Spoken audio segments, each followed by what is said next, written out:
Баршаңызға қайырлы күн, сіздермен Ақерке арнама қош келдіңіздер. Бүгін біз мамықтай жұмсақ сепра пирогын дайындап пісіретін боламыз. Пирогымыз шамамен 30-35 минутта дайын болады. Көп уақытыңызды алмайды. Бізге қажетті ингредиенттер: 2 жұмыртқа, шарбаламыз, және де 170 грамм қант саламыз.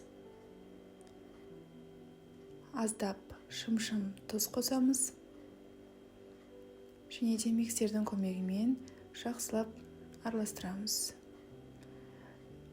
Мен шамамен 10 минут араластырдым, себебі қантымыз толық еруі қажет.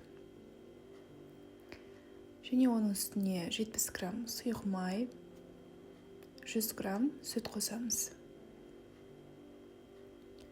Тағы да миксермен араластырып аламыз. Және де електен өткізілген 220 грамм ұн қосамыз. 1 шай қасық разрыхитель. Және де ванильді сахарды қосуды ұмытпаймыз. Осылай араластырып, кейін миксерді қосып араластыратын боламыз. 1 келкі сұйық масаны 2-ге бөліп аламыз. Және де біреуісіне какао қостым. Осылай қалыпқа 2 ас қасық ақ массамызды және де какао қосылған массамызды 1 ас қасық қосатын боламын.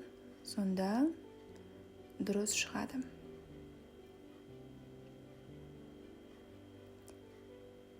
Мінекей осындай болып шықты.